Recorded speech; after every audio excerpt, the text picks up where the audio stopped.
वनों की ऐसी कटाई दिखने लगी है, प्रकृति भी उस पर चीखने लगी है। मानव जाति ने ऐसा सर्वनाश किया, अब तो ऑक्सीजन भी बिकने लगी है। अब तो ऑक्सीजन भी बिकने लगी है।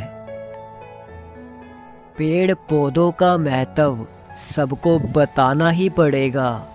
सबको मिलकर एक पौधा तो लगाना ही पड़ेगा।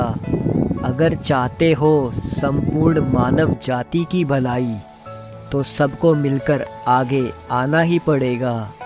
सबको मिलकर आगे आना ही पड़ेगा।